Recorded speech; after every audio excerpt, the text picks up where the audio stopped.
ជំរាបសួរបងប្អូនទាំងអស់គ្នាថ្ងៃនេះមកបង្ហាញបងប្អូនឲ្យបានឃើញពីរបៀបធ្វើបូមមុខរបស់ឆាលី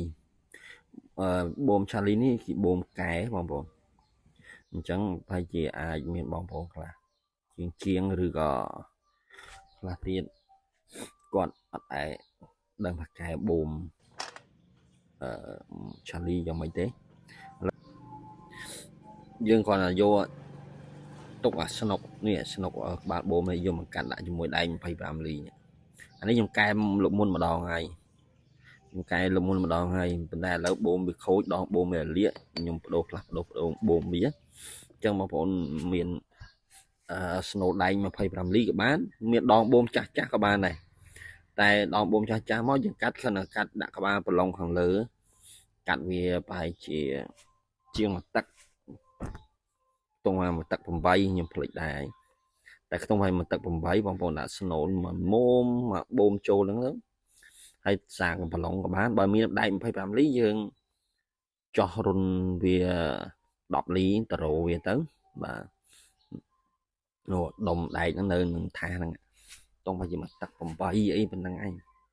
បាទយើងដាក់មកល្មមដែលយើងអាចសោកចូលបូមផុតអាកន្លែងយើងចាប់ខ្ចៅទៅយើងទៅចាប់ខ្ចៅនៅលើវិញណាចឹងនេះខ្ញុំត្រូវការកាត់វាផ្លាស់ប្ដូរវាចេញដោយសារតែឆ្នុកបូមវាស្នេហ៍អត់ត្រូវគ្នាជាខ្ញុំកាត់ឆ្នុកចាស់ចោលដាក់ឆ្នុកថ្មីបាទខ្ញុំកាត់ឆ្នុកចាស់ចោលយើងដាក់ឆ្នុកថ្មីនេះ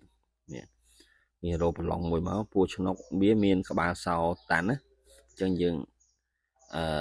ផ្សារដាក់ក្បាលប្រឡងមួយតបន្តិចមកហើយយើងដាក់ជាមួយនឹងដែក25លីយើងវិញបើយើងដាក់ទល់ជាមួយដែក25លីហ្នឹងមកដាក់កើតទេព្រោះឲ្យពេលដល់មូលទៅវាចាល់សាច់បូម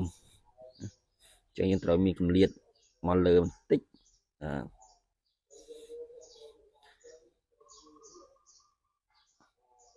ចឹងយើងផ្សារជាមួយដែក25លីហ្នឹងទៅ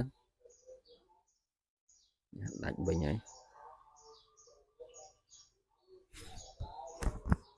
យើងផ្សារមួយដែក25លីហ្នឹងរួចហើយយើងអាចយកមកមូលចូលជាមួយបូមយើងវិញក្រោយពីយើងចាក់ប្រេងចាក់អីហើយយើងចាក់ប្រេងចាក់អីហើយថ្លឹងបូមហើយយើងអាចយកមកមូលបញ្ចូលវិញទៅហើយយើងចាប់ទៅលើបូមស្មាបូមទៅព្រោះឆាលីខ្ចៅចាប់បូមវាគឺចាប់នៅលើស្មានេះចិត្ត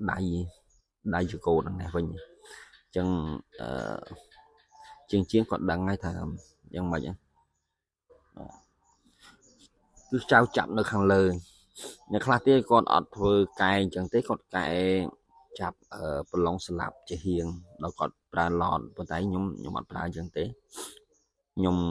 ចាប់ខាងលើខ្ញុំប្រើដែក25លីហ្នឹងអរគុណជម្រាបលា